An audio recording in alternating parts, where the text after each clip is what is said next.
नमस्कार बच्चों, स्वागत है आपका हमारी हिंदी की क्लास में। तो बच्चों, आज हम हमारी हिंदी की क्लास में 11वीं कक्षा लेंगे और 11वीं कक्षा में आरोह पुस्तक से जो काव्य खंड है कबीरदास जी के शब्द और पद थे उनके हम सरलार्थ कर चुके हैं, कबीरदास जी का जीवन परिचय कर चुके हैं और अब है बारी अभ्यास के प्रश्नोत्तर की। तो आइए शुरू करते हैं अभ्यास के प्रश्नोत्तर।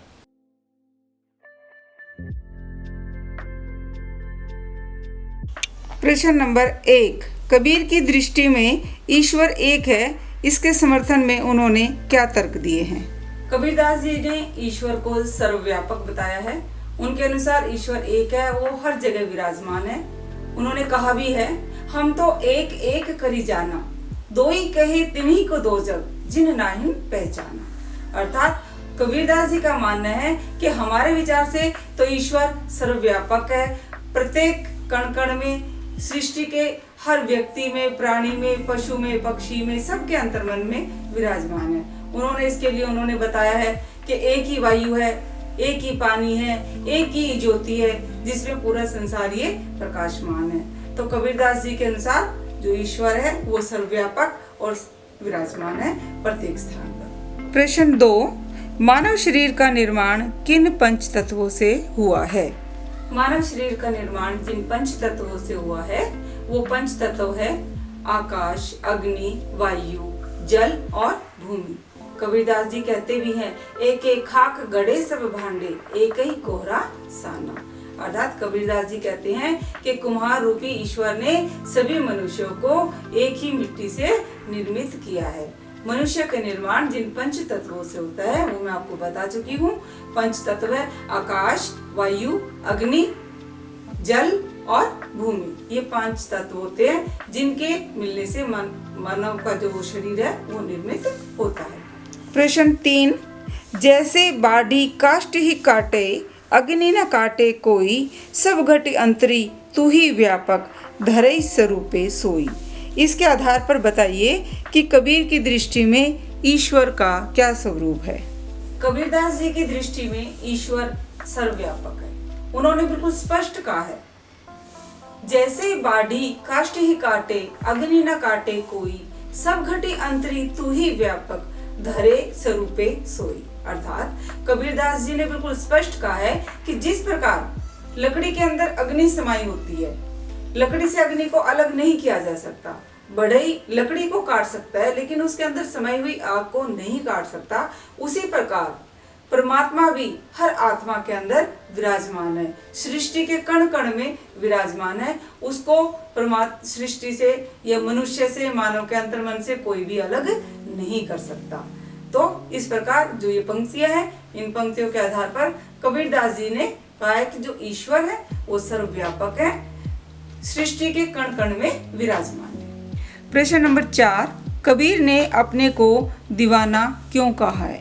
कबीरदास जी अपने आप को दीवाना इसलिए कहते हैं क्योंकि उन्होंने ईश्वर के सच्चे रूप को, सच्चा ज्ञान उन्होंने प्राप्त कर लिया है। वो संसार के इस मोह ममता विषय वासनाओं से छूट गए हैं। लेकिन जो ये संसार है ये व्यर्थ की विषय वासनाओं में, मोह ममता में फंसे हुए हैं। कबीरदास जी कहते भी है, माया देखी के जगत लोभाना, काहे रे नर गरबाना, निर्भय भया कछु नहीं व्यापे, कहे कबीर दीवाना। कबीरदास जी बिल्कुल साफ कह रहे हैं कि जो ये संसार है ये मोह ममता में, विषय वासनाओं में, इच्छाओं में, इनके वशीभूत होकर इसके फेर में फंसा हुआ है और ईश्वर को नहीं पहचान पा रहा है। लेकिन मैं यानी कि कबीरदास जी कहते कि मैंने ईश्वर को, निर्गुण निराकार ईश्वर को पहचान लिया है, इसीलिए मैं निर्भय हो गया हूँ और मैं एक ईश्वर का दीवाना हूँ। मुझे किसी प्रकार की कोई मोह ममता से लगाव नहीं है। प्रश्न 5, कबीर ने ऐसा क्यों कहा है कि संसार बोरा गया है? कबीरदास जी बिल्कुल स्पष्ट कहते हैं, संतो देखो जग बोराना, सांच कहे तो मारन धावे, झूठे जगपतियाना। अर्थात कबीरदास जी कहते हैं कि जो ये संसार है ये बोरा गया मतलब पागल हो गया है, इसके विवेक नष्ट हो गया है, ये समझ ही नहीं पा रहा है ईश्वर के सच्चा ज्ञान क्या है। अगर इस संसार के सामने कोई सच्ची बात कहता है तो वो उन्हें कड़वी लगती है, उसको ये मारने के लिए दौड़ते हैं। और जो लोग झूठी बातें, ढोंग पाखंड करके ईश्वर का ज्ञान देते हैं उन पर ये तुरंत विश्वास कर लेते हैं। यही कहने का भाव है कबीरदास जी का कि लोग ईश्वर को नहीं पहचान पा रहे हैं, कि जो सच्चाई है, ईश्वर का जो मर्म है, उसको वो समझ ही नहीं पा रहे हैं। झूठे बाह्य आडंबरों में, दिखावे में, ढोंग पाखंड में, इन सब बातों में वो लगे हुए हैं और इनको वो सच्चा भी मानते हैं। इसलिए कबीरदास जी ने स्पष्ट कहा है कि संसार पागल हो गया है और ईश्वर के मर्म को नहीं पहचान रहा है। प्रश्न 6, कबीर ने नियम और धर्म का पालन करने वाले लोगों की किन कमियों की ओर संकेत किया है? कबीरदास जी ने अपने दोहों के माध्यम से इस संसार की पोल खोली है।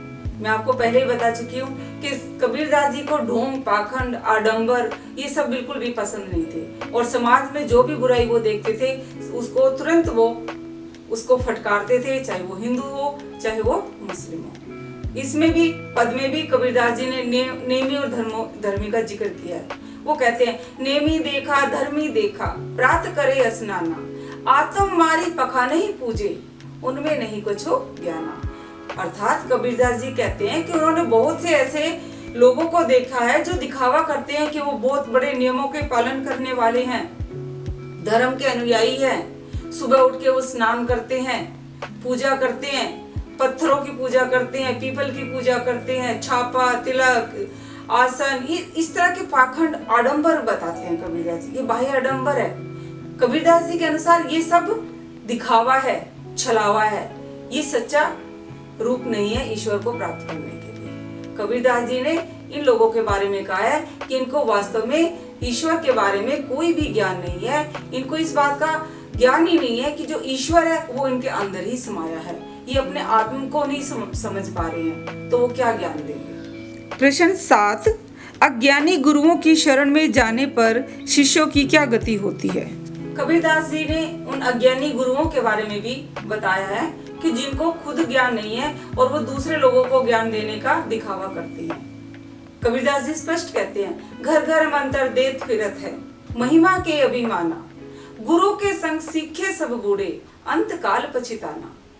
स्पष्ट कह रहे हैं कबीरदास जी कि ऐसे बहुत से गुरु देखे हैं जिनको स्वयं कोई ज्ञान नहीं है और वो घर घर जाकर लोगों को ज्ञान बांटते फिरते हैं, उनको तरह तरह का ज्ञान देते हैं, धर्म के बारे में उनको उपदेश देते हैं और उन्हें अपनी इस महिमा पर बड़ा अभिमान है कि हम बहुत बड़े गुरु हैं, लेकिन वास्तव में उन्हें कोई ज्ञान नहीं है। और जो ऐसे अज्ञानी गुरु हैं वो स्वयं तो इस भवसागर में डूबेंगे और उसके साथ साथ उनके वो शिष्य जो उनको अपना गुरु मानते हैं वो भी उनके साथ डूबेंगे और अंत में उनके पास पश्चाताप के अलावा कुछ भी नहीं बचेगा। अर्थात अंत काल में उनको बहुत पश्चाताप होगा कि उन्होंने सच्चा ज्ञान प्राप्त नहीं किया। प्रश्न 8, बाह्य आडंबरों की अपेक्षा स्वयं को पहचानने की बात किन पंक्तियों में कही गई है? उन्हें अपने शब्दों में लिखें।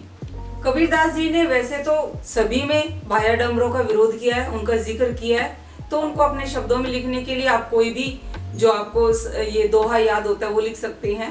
पहले उन्होंने बताया था, आत्म मारी पखा नहीं पूजे, उनमें नहीं कुछ ज्ञाना। एक तो ये थी। एक गुरुओं के बारे में बताया था, घर घर मंत्र देत फिरत है, महिमा के अभिमाना, गुरु के संग सीखे सब बूढ़े, अंत काल पछिताना। एक उन्होंने बताया है, हिंदू कहे मोए राम प्यारा, तुर्क कहे रहीमाना, आपस में दो लरे लरी मुवे, मरम न काहू जाना। इस प्रकार बहुत सारे इन्होंने जो दोहे बताए हैं, ये बता रहे हैं कि जो बाह्य आडंबर है वो बिल्कुल गलत है, वास्तव में वो केवल दिखावा कर रहे हैं, उनको सच्चा ज्ञान नहीं है। तो इसमें आप कोई भी जो पंक्तियां आपको अच्छी लगती हैं वो लिख सकते हैं, एक से अधिक लिखेंगे तो बहुत अच्छा रहेगा। तो बच्चों ये तो थे हमारे कबीर के जो पद हैं उसके अभ्यास के प्रश्नोत्तर। आशा करती हूँ आपको अच्छे से समझ में आ गए होंगे। बहुत ही आसान है, इतना मुश्किल नहीं है। अगर आपने सरलार्थ अच्छे से समझ लिए ना तो आपको प्रश्नोत्तर करने की आवश्यकता ही नहीं है। और ये आप बहुत छोटी क्लासेस से ही पढ़ते आ रहे हो। इस तरह के हम दोहे एक एक दो दो करके पढ़ते आ रहे थे, अब ये इकट्ठे आ गए। इन दोहों में है ही क्या? कबीरदास जी ने बाह्य आडंबर, दिखावा है, मूर्ति पूजा है, ढोंग पाखंड है, इनके विरुद्ध आवाज उठाई है। तो अगर आपको अच्छे से समझ में आ गई है तो वीडियो को लाइक कीजिए, कमेंट कीजिए और मेरे चैनल को सब्सक्राइब कीजिए। धन्यवाद।